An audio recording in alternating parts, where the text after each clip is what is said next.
Hello everyone, I am सिद्धांत। अब हम लोग मॉड्यूल डी चला रहे हैं। 26 चैप्टर कल हो गया था, आज 27 चैप्टर है हमारा। और ये चैप्टर का नाम है analysis of the financial statement. तो जब भी आपको फाइनेंशियल स्टेटमेंट की बात हो तो आपको सीधे दिमाग किधर जाना चाहिए? एक तो दो नाम तो आपने काफ़ी जनरली सुना होगा, एक बैलेंस शीट, एक प्रॉफिट एंड लॉस अकाउंट। मगर इसके अलावा भी दो और चीज़ होती है जो फाइनेंशियल स्टेटमेंट में ऐड होती है। वो होती है कैश फ्लो स्टेटमेंट और फंड्स फ्लो स्टेटमेंट। अब आगे हम लोग देखेंगे कि ये कैश फ्लो क्या होता है, फंड्स फ्लो क्या होता है। तो सबसे पहले हम लोग देखेंगे कि फाइनेंशियल स्टेटमेंट्स का रिक्वायरमेंट क्या है। अब कोई भी कंपनी आपको देखनी है, अगर उसका आपको टोटल हिस्ट्री, ज्योग्राफी सब कुछ बनाना है, उस कंपनी का सब कुछ निकालना है, तो आप उसके balance sheet, profit and loss account, cash flow और फंड्स फ्लो को देख के आप उस कंपनी के बारे में पूरा उसका हिस्ट्री बता सकते हैं। हिस्ट्री या फ्यूचर में कैसा वो कंपनी परफॉर्म करने वाली है वो भी आप बता सकते हो बाय सेइंग फाइनेंशियल स्टेटमेंट। और ये फाइनेंशियल स्टेटमेंट हमेशा लेंडर्स को ज़रूरत होता है, एम्प्लॉयज़ को ज़रूरत होता है, बाहर के स्टेक होल्डर्स को ज़रूरत होता है, अंदर के शेयर होल्डर्स को ज़रूरत होता है, अंदर के एम्प्लॉयज़ को ज़रूरत होता है। तो ये फाइनेंशियल स्टेटमेंट बहुत रिवीलिंग है और इसको बहुत सारे अथॉरिटी के पास जमा भी करना होता है। फॉर एग्जाम्पल, हमारी बैंक किसको देती है? आरबीआई को देती है। अगर हमारी बैंक लिस्टेड है एनएससी और बीएसई में तो वो सेबी को भी देती है, वो मिनिस्ट्री ऑफ कॉर्पोरेट अफेयर्स को भी भेजती है। तो ये फाइनेंशियल स्टेटमेंट ओवरऑल कंपनी का डाटा या हिस्ट्री या फ्यूचर में कैसा परफॉर्म करने वाला है, ये सब कुछ हमारा फाइनेंशियल स्टेटमेंट बताता है। और फाइनेंशियल स्टेटमेंट में हम लोग क्या क्या देख सकते हैं? एक तो नेटवर्थ पता कर सकते हैं। नेटवर्थ क्या होता है? Total assets minus total liabilities. In simple words I am saying, I am not moving much deep, I am giving you the basics कि नेटवर्थ का मतलब क्या होता है कि total assets minus total liabilities अगर करते हैं तो नेटवर्थ निकलता है। बंदे का repayment capacity through financial statement हम लोग पता करते हैं। कैसे? जैसे फाइनेंशियल स्टेटमेंट में हम लोग को प्रॉफिट पता चलेगा कि कंपनी प्रॉफिट में है या लॉस में है। अगर प्रॉफिट में है तो हम लोग उसके प्रॉफिट के हिसाब से हम लोग उसको कितना लोन देंगे, उससे पहले हम लोग एज ए बैंकर बहुत सारे रेशियोज निकालते हैं। करंट रेशियो निकालते हैं, क्विक रेशियो निकालते हैं, डेप्ट सर्विस कवरेज रेशियो निकालते हैं, डेप्ट बाई इक्विटी रेशियो निकालते हैं, तब हम लोग जाकर लोन देते हैं। तो ये रिपेमेंट कैपेसिटी भी हम लोग को फाइनेंशियल स्टेटमेंट के थ्रू ही पता चलता है। वायबिलिटी का मतलब अगर हम लोग कोई भी कंपनी का balance sheet, profit and loss account, cash flow and the funds flow अगर देखें तो उससे हम लोग फ्यूचर में बता सकते हैं कि ये कंपनी आगे कैसी परफॉर्म करने वाली है। फॉर एग्जाम्पल, अगर वो कोई कंपनी है और वो आपके पास एक प्रोजेक्ट लेके आए, बोले कि मैं ओजोन डिप्लेटिंग सब्सटेंस का मैन्युफैक्चर करना चाहता हूँ। अब आप एज ए बैंकर आपको ये पता होना चाहिए कि हमारी गवर्नमेंट अलाउ नहीं करती है, तो आप उसको वायबिलिटी उसी समय आप आकलन कर सकते हैं कि अगर मैं इसको अलाउ कर दिया तो ये फ्यूचर में बैन होगा ही होगा। अगर गवर्नमेंट को पता चलेगी तो आपका लोन का पैसा फंस जाएगा। तो ये वायबिलिटी भी आपको ये थ्रू द फाइनेंशियल स्टेटमेंट से ही पता करना पड़ेगा। और फाइनेंशियल स्टेटमेंट जो मैंने आपको फंड्स फ्लो और कैश फ्लो स्टेटमेंट बताया था, ये हर सब कंपनी को बनाने की ज़रूरत नहीं होती है। जो भी कंपनी का टर्नओवर 50 करोड़ से ज़्यादा है वो कंपनियां बनाती हैं। मगर बैलेंस शीट और and profit and loss account is very common in all the companies. अब अकाउंटिंग में हम लोग जेआईबी में पढ़े होंगे, आप लोग बहुत सारे प्रिंसिपल पढ़े थे अकाउंटेंसी का। तो इनमें से कुछ प्रिंसिपल हम लोग फिर रिवाइज करेंगे क्योंकि इस चैप्टर में पूछ सकता है और इस चैप्टर में मेंशन भी है, तो हम लोग एक बार रिवाइज करेंगे। एक एंटिटी कंसेप्ट होती है। जैसे अगर आपने कोई कंपनी खोला तो आपको बिजनेस को हमेशा अलग देखना है, आपको बिजनेस को अपने से नहीं जोड़ना है। बिजनेस को हमेशा एक अलग आर्टिफिशियल पर्सन मान के अलग से ही उसका सब कुछ होगा, ये आपको मान के चलना है। वो एंटिटी कंसेप्ट बताता है। मनी मेजरमेंट, जो भी चीज़ मनी में मेजर होगी वही आपके अकाउंटिंग प्रोसेस में ऐड होगी। जो चीज़ मनी में नहीं मेजर हो सकती है उसको आपको ऐड नहीं करना है। फॉर एग्जांपल, पहले जब पेटेंट, कॉपीराइट ये सब नहीं था तो वो आप जो इनटेंजिबल आपके गुडविल्स थे आप उसको मेजर नहीं कर सकते थे। मगर अब पेटेंट इस सबसे आप मेजर कर सकते हो, उसका कुछ वैल्यूज बन सकता है। तो अब उसको धीरे धीरे बैलेंस शीट या अकाउंटेंसी में लाया गया, मगर पहले उसको नहीं लाया जाता था क्योंकि उसको मेजर ही नहीं कर पाते थे कोई। अब गोइंग कंसर्न कंसेप्ट, बिजनेस चलता ही जाएगा। जैसे आज स्टार्ट हुआ है ये, इसका कोई फिक्स्ड एक्सपायरी डेट नहीं है, ये चलता ही जाएगा जब तक चल रहा है। ये गोइंग कंसर्न कंसेप्ट के थ्रू ये आता है। चौथा है कॉस्ट प्रिंसिपल। कॉस्ट प्रिंसिपल का मतलब है कि जितना रुपये में या पैसे में आपने कुछ सामान खरीदा है उतना ही हर साल वही मेंशन होगा। फॉर एग्जांपल अगर आपने कोई बिल्डिंग खरीदी है 5 करोड़ का, तो आप जो अकाउंटिंग में डालेंगे और हर साल अकाउंटिंग में वही 5 करोड़ का फिगर डलेगा, उसको आपको घटाना नहीं है, वो घटेगा अलग से, डिप्रिसिएशन में वो अलग से काउंट होगा। मगर उस वैल्यू जो 5 करोड़ वाला है उसको आपको नहीं छूना है, वही 5 करोड़ आज से 10 साल बाद भी आपको 5 करोड़ ही लिखना है। इट डजेंट मैटर कि इसका मार्केट वैल्यू 1 करोड़ हो। नेक्स्ट है कंजर्वेटिज्म। इसमें क्या होता है, कंजर्वेटिज्म कंसेप्ट के हिसाब से आपको फ्यूचर में जितने भी लॉसेस हो सकते हैं उसका आकलन आपको करना है और उसको आपको डालना है अकाउंटेंसी में। जो जो फ्यूचर में लॉस हो सकते हैं वो आपको मेंशन करना होता है, मगर जो जो फ्यूचर में गेन हो सकते हैं वो आपको मेंशन नहीं करना होता है। अब डुअल एस्पेक्ट कंसेप्ट क्या होता है कि अगर एक जगह डेबिट हो रहा है तो दूसरी जगह क्रेडिट होगा, तो एक ट्रांजेक्शन अगर आप कर रहे हो तो उसका 2 जगह इफेक्ट होगा, तो ये डुअल इफेक्ट हमें वो बताता है। अकाउंटिंग पीरियड, अब कोई भी कंपनी का परफॉर्मेंस एनालिसिस करने के लिए आपको एक पीरियड लेना पड़ेगा और उसी पीरियड में आप कंपैरिजन कर पाओगे। फॉर एग्जांपल हमारे यहाँ फाइनेंशियल ईयर लिया जाता है अप्रैल से मार्च तक, तो हर साल एक कंपनी अपना balance sheet, profit and loss account, cash flow, funds flow year के एंड में जमा करती है और उसी से पता चलता है कि लास्ट ईयर से वो ग्रो की है कि नहीं। तो एक पीरियड होना चाहिए मेजरमेंट का, तो ये अकाउंटिंग पीरियड से आता है। एक्रूअल कंसेप्ट क्या होता है कि जैसे अगर आपका इस जून में आपने कुछ इंपोर्ट किया तो वो कुछ खर्चा हुआ, मगर उसका पेमेंट आपको 6 महीने बाद करना है, तो मगर आपने जून में तो वो चीज़ खरीद लिया ना, मगर आपने पेमेंट नहीं किया, मगर आपको मेंशन करना है उस जून में ही, तो ये होता है एक्रूअल कंसेप्ट। एक होता है realisation concept, only be realised if the goods are delivered. ये रियलाइजेशन का ये मतलब है कि जब गुड्स डिलीवर्ड होगी तभी आपको रियलाइज करना है, आपको पहले रियलाइज नहीं करना है।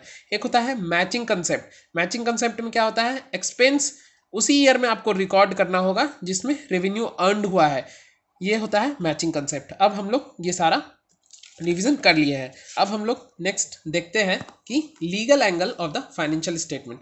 तो ये लीगल एंगल क्या है।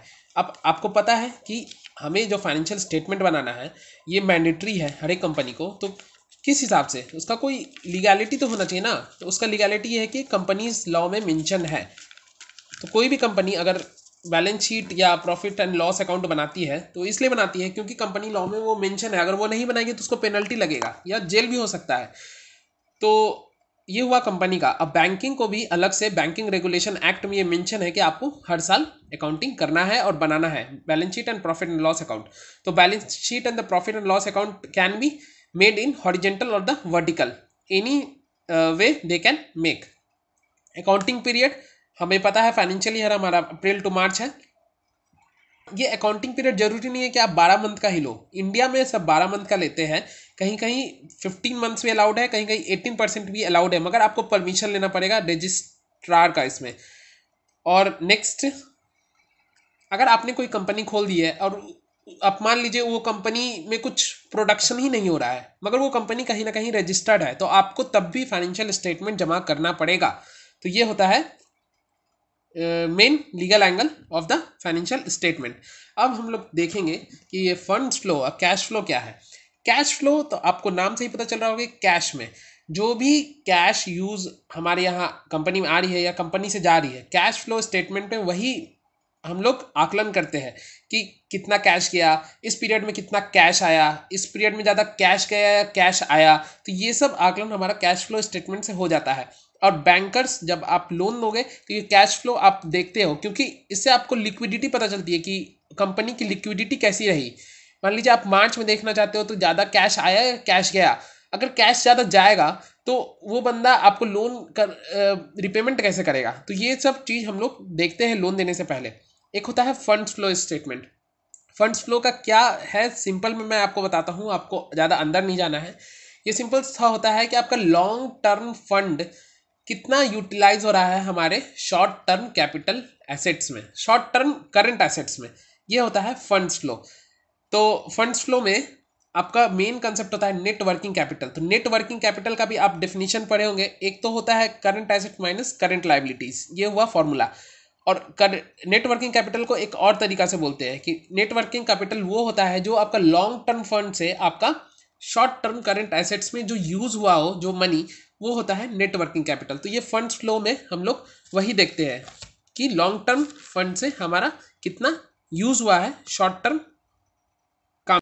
तो इससे फंड्स फ्लो से हमारा मैनेजमेंट ऑफ फंड्स होता है, अच्छे से हम लोग कर सकते हैं थ्रू फंड्स फ्लो स्टेटमेंट। तो अब हम लोग देखेंगे कि ये जो फाइनेंशियल स्टेटमेंट है वो बैंकर को कैसे हेल्प करता है। एक तो assessment of the performance and the financial position. Performance किसी कंपनी की क्या होती है? परफॉर्मेंस मतलब पीछे जितना भी उसने आज तक किया है, जितने भी आज तक एसेट जोड़े हैं, जितने भी उसने रिसोर्स बढ़ाया है, जितने भी प्रॉफिट अर्न किए, वो कहाँ उसका मेंशन होगा? वो उसका बैलेंस शीट से उसको हम लोग को पता चल जाता है। और पोजीशन, पोजीशन मतलब एट करेंट पोजीशन वो क्या है, तो वो हम लोग का लास्ट ईयर का प्रॉफिट एंड लॉस अकाउंट से पता चल जाएगा। मतलब एट करेंट पोजीशन वो कंपनी प्रॉफिट में है या लॉस में है, वो प्रॉफिट एंड लॉस अकाउंट में पता चल जाएगा।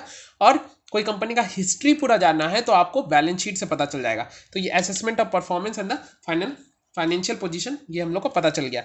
अब है डिटेक्ट, नेक्स्ट है प्रोजेक्ट ऑफ फ्यूचर परफॉर्मेंस। तो हम लोग बैलेंस शीट से ही देख लेंगे कि उसने पिछले कुछ सालों में कितने प्रोजेक्ट लाए और वो प्रोजेक्ट कितना सक्सेस हुआ। तो उसी हिसाब से हम लोग उसको आगे का भी लोन देंगे कि बंदा आगे इस बिजनेस को कर पाएगा कि नहीं। Detecting danger science, danger signals कैसे पता चलता है? डेंजर सिग्नल्स अगर एक तो हो गया कि लॉस में जा रहा है, वो तो साफ पता चल गया कि वो डेंजर है, डेंजर में है। मगर कुछ रेशियोज ऐसे होते हैं, उसका रेशियो से कुछ कम आ जाए तो आपको पता चल जाएगा कि फ्यूचर में कंपनी डेंजर में जा सकती है। तो वो रेशियो एनालिसिस आपको करना पड़ेगा, तब आपको पता चलेगा कि कोई भी कंपनी फ्यूचर में डेंजर में जाएगी या नहीं। एक होता है assessment of the credit requirements. अब देखेंगे कि बंदे के पास ऑलरेडी बहुत सारा कैपिटल है और वो आइडल है, फिर भी वो लोन ले रहा है, तो उसको लोन देने का कोई मतलब नहीं बनता है, क्योंकि अगर मनी ही आइडल है तो वो कहाँ से उस मनी को जनरेट कर पाएगा? मनी को अच्छा से यूज़ ही नहीं कर पा रहा है तो वो कहाँ से हम लोग का लोन भी अच्छा से यूज़ हो पाएगा? तो ये भी हम लोग देखना है। एक होता है फंड्स फ्लो एग्जामिनिंग, ये हम आपको बताया। और ये फंड्स फ्लो एग्जामिनिंग कैसे होता है ये मैं बताता हूँ। सबसे पहले ये फंड्स फ्लो एग्जामिनिंग में क्या होता है, लॉन्ग टर्म यूजेस और लॉन्ग टर्म फंड्स सोर्स और यूजेस दोनों को एक जगह लिख लिया जाता है और दोनों को डिफरेंस फाइंड हो जाता है। उसके बाद हम लोग बैलेंस शीट में आते हैं, उसका करंट बैलेंस शीट में जो करंट एसेट्स हैं और जो करंट लाइबिलिटीज उसका डिफरेंस करते हैं। अगर करंट एसेट्स और करंट लाइबिलिटीज का जो डिफरेंस आया है, तो आपको मैंने बताया था कि नेट वर्किंग कैपिटल क्या होता है कि current assets minus current liabilities, ठीक है, ये होता है नेट वर्किंग कैपिटल। तो इसका जो डिफरेंस आएगा, और मैंने बताया नेट वर्किंग कैपिटल क्या होता है कि जो लॉन्ग टर्म यूसेज से, जो लॉन्ग टर्म सोर्स से जो हमारा मनी आया है उसको बोलते हैं नेट वर्किंग कैपिटल। एक तो ये डिफिनेशन होता है current asset minus current liabilities. दूसरा लॉन्ग टर्म यूजेस से, लॉन्ग टर्म कैपिटल से जो हमारा फंड आया है करंट एसेट्स को, करंट एसेट्स के लिए, वो होता है हमारा नेट वर्किंग कैपिटल। तो और long term uses, long term sources, इसका जो डिफरेंस आएगा ये आपका इसके बराबर होना चाहिए, तभी आप कह सकते हैं कि ये फंड ऐसे ही होता है फंड्स फ्लो एग्जामिनिंग। एक होता है क्रॉस चेकिंग। क्रॉस चेकिंग का क्या मतलब होता है? क्रॉस चेकिंग का सिंपल से ये मतलब है कि आपको पता होगा कि हर 3 मंथ में जो कंपनीज होती है वो अपना बुक डेट या क्रेडिटर्स ये सब जमा करती है, ठीक है। तो और लास्ट में एक बार बैलेंस शीट में वो सारा लिख के जमा करती है। तो आपको क्रॉस चेक करना पड़ेगा कि जो बैलेंस शीट में उसने मेंशन किया है वो हर एक जो क्वार्टर में जमा किया है, जितने स्टॉक्स, डेट्स या क्रेडिटर्स हैं, वो उसके बराबर आ रहा है कि नहीं, ये सब आपको चेक करके ही आगे बढ़ना चाहिए। तो ये हो गया। अब होता है techniques used in the analysis of the financial statement.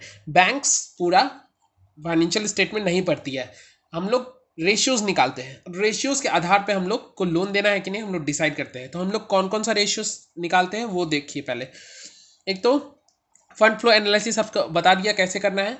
एक तो फंड फ्लो एनालिसिस में जैसे आपका बैलेंस शीट आएगा तो आपको current assets minus current liabilities करना है, उसका जो डिफरेंस आएगा वो अगर आपके फंड फ्लो एनालिसिस अगर कंपनी बना के दे दी तो ठीक है, नहीं दी तो आपको खुद बनाना पड़ेगा। उसमें आपको एक लॉन्ग टर्म यूजेस का एक कॉलम बनाना पड़ेगा, लॉन्ग टर्म सोर्स का एक कॉलम बनाना पड़ेगा और डिफरेंस निकालना पड़ेगा। अगर ये लॉन्ग टर्म यूजेस और लॉन्ग टर्म सोर्स का जो डिफरेंस है current asset minus current liabilities के बराबर आया तो ये आपका फंड फ्लो एनालिसिस सही है, आपका ठीक होगा।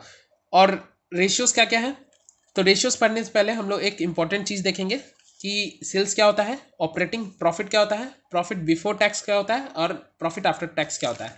अब मान लीजिए आपका टोटल सेल्स, आप एक कंपनी चला रहे हो, आपका जो टोटल प्रोडक्ट्स बना उसको आपने टोटल 100 करोड़ में बेच दिया, और 100 करोड़ बेचने के बाद आपने देखा कि आपका क्या क्या खर्चा हुआ है, आपको सैलरी में कुछ खर्चा हुआ होगा, रेंट देना पड़ा होगा, और टोटल ऑफिस एक्सपेंस हुए होंगे, वो 80 करोड़ हुआ है। तो ये 20 करोड़ हमारा जो आएगा, ये 20 करोड़ हमारा ऑपरेटिंग प्रॉफिट आएगा। इसको बोलते हैं earning before interest and tax, इसको EBIT बोलते हैं, ठीक है। अब आपको इंटरेस्ट देना पड़ेगा। इंटरेस्ट किस चीज़ का, अगर आप मान लीजिए लोन लिए है कुछ, तो उसका कुछ इंटरेस्ट देना पड़ेगा, वो मान लीजिए 1 करोड़ है, और टैक्स आपको गवर्नमेंट को 2 करोड़ देना पड़ा, तो ये 3 करोड़ चला गया। तो 20 - 3, earning after interest and tax is equal to 17 crore. तो earning after interest and tax को ही नेट इनकम बोलते हैं, ठीक है।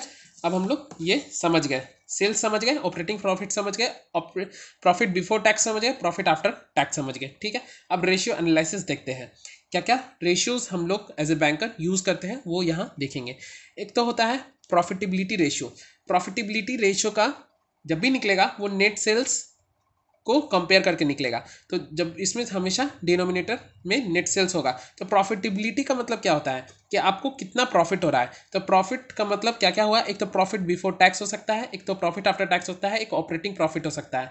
तो ये न्यूमेरेटर में कुछ भी आ सकता है, और ये प्रॉफिटेबिलिटी रेशियो बहुत तरह का होता है। Capital profitability ratio, operating profit profitability ratio, बहुत तरीका का होता है। हम लोग सिंपल सा समझते हैं कि प्रॉफिटेबिलिटी रेशियो इन सिंपल, कि जो भी प्रॉफिट होगा वो न्यूमरेटर में आएगा, और जो कितना सेल्स किया है हम लोग ने वो सेल्स हमारा डिनोमिनेटर में आएगा। तो इससे हमारा प्रॉफिटेबिलिटी रेशियो निकलता है। एक होता है लिक्विडिटी रेशियो, इसमें current ratio by quick ratio. Current ratio हम लोग को पता है current assets by current liabilities. Current assets आपको पता है जो भी तुरंत हमारे मार्केट में कैश में कन्वर्ट हो जाए वो करंट एसेट्स होता है, और करंट लायबिलिटीज जो हमारा तुरंत हम लोग को कैश देना पड़े इन लेस देन 1 ईयर, हम लोग को वो कैश दे, जो हम लोग का लायबिलिटी है उसको हम लोग कैश में उसको चुकाएंगे, वो होता है करंट लायबिलिटीज। और क्विक लायबिलिटीज, क्विक रेशियो क्या होता है, करंट एसेट से अगर हम लोग स्टॉक्स माइनस कर दे। क्विक का मतलब क्या होता है कि आपका 1-2 मंथ में सब कुछ बिक जाए और आपको कैश आ जाए, और करंट का मतलब होता है कि 1 साल तक आप जो भी बेच दे कैश आ जाए, वो करंट होता है। क्विक में तुरंत जो बिक जाए, क्विक में जितने भी करंट के फैक्टर है सब कुछ तुरंत बिक जाते हैं, जैसे कैश हुआ करंट का वो कैश में ही है। मगर स्टॉक होता है वो जल्दी नहीं बिकता है, तो उसको बिकने में थोड़ा टाइम लगता है, तो इसमें स्टॉक हम लोग घटा देते हैं। और करंट लायबिलिटीज से हम लोग CC घटा देते हैं, क्योंकि CC का टाइम फिक्स रहता है कि आपको 1 महीने या 2 महीने के बाद ही लौटाना होता है, तो CC भी हम लोग माइनस कर देंगे, तो हम लोग का क्विक रेशियो आ जाएगा। एक होता है कैपिटल स्ट्रक्चर रेशियो, इसको हम लोग डेट बाय इक्विटी रेशियो भी बोलते हैं। इक्विटी क्या होता है, नेट वर्थ होता है। इक्विटी में हम लोग रिजर्व्स भी होते हैं, कैपिटल्स भी होती है, ये आप दिमाग में रखना है। डेप्ट, लॉन्ग टर्म डेप्ट्स ही इसमें लिया जाता है for the capital structure ratio निकालने के लिए, डेप्ट बाय इक्विटी। एक होता है डेट सर्विस कवरेज रेशियो, ये बताता है कि आप अगर आगे लोन ले रहे हो तो आप उसको चुका पाओगे कि नहीं, तो ये हमारा डेट सर्विस कवरेज रेशियो बताता है। तो यार का मतलब क्या होता है, डेट सर्विस कवरेज रेशियो मतलब अगर आगे का कोई लोन ले जाओ तो बैंक आपका DSCR निकालेगी। DSCR कैसे निकलेगा, आपका पहले ऑपरेटिंग प्रॉफिट देखेगा, क्योंकि ऑपरेटिंग प्रॉफिट के बाद ही हम लोग इंटरेस्ट फैक्टर जमा करते हैं, तो उससे पहले आपका कितना प्रॉफिट हो रहा है वो देखा जाएगा। तो वो कैसे निकलेगा, तो अगर नेट प्रॉफिट दिया हुआ है, अगर उसमें हम लोग इंटरेस्ट ऐड कर दें, और यहाँ पे कहीं पे डिप्रिसिएशन भी सब्सट्रैक्ट होता है, तो अगर इंटरेस्ट और डिप्रिसिएशन प्रॉफिट आफ्टर टैक्स में जोड़ दें तो हम लोग को कितना प्रॉफिट है टोटल उस कंपनी का वो निकल जाएगा। तो हम लोग न्यूमेरेटर में वही कर रहे हैं, net profit plus depreciation plus interest on long term, ये ऐड कर रहे हैं, और टोटल हम लोग इंटरेस्ट अभी कितना दे रहे हैं वो हमारा डिनोमिनेटर में आएगा। तभी तो पता चलेगा कि हम लोग आगे का लोन अगर ले तो हम लोग इंटरेस्ट दे पाएंगे कि नहीं। अगर 1 से ज़्यादा आएगा तो हम लोग को लोन मिल सकता है, 1 से नीचे आएगा तो हम लोग को लोन कभी नहीं मिलेगा। नेक्स्ट होता है टर्नओवर रेशियो। टर्नओवर का जब भी आपको बात आए तो उसमें आपको आंख बंद करके न्यूमेरेटर में नेट सेल्स या कॉस्ट ऑन गुड्स सोल्ड इसको लेना है। तो इन्वेंट्री टर्नओवर बोलेंगे तो आपको न्यूमेरेटर में कॉस्ट ऑन गुड्स सोल्ड, और डिनोमिनेटर में वही चीज़ आएगा जो जिस चीज़ का रेशियो हम लोग को पूछ रहा है। जैसे इन्वेंट्री पूछ रहा है तो आपको एवरेज इन्वेंट्री डिनोमिनेटर में रखना है, ऊपर नेट सेल्स या कॉस्ट ऑफ गुड्स सोल्ड आपको लिखना है। अब डेटर टर्नओवर बोलेगा तो net sales divided by average debtors. Asset turnover बोलेगा net sales divided by total assets. Capital turnover बोलेगा net sales divided by capital employed. Working capital बोलेगा net sales divided by working capital. ये होता है हमारा chapter complete. That's it, thank you.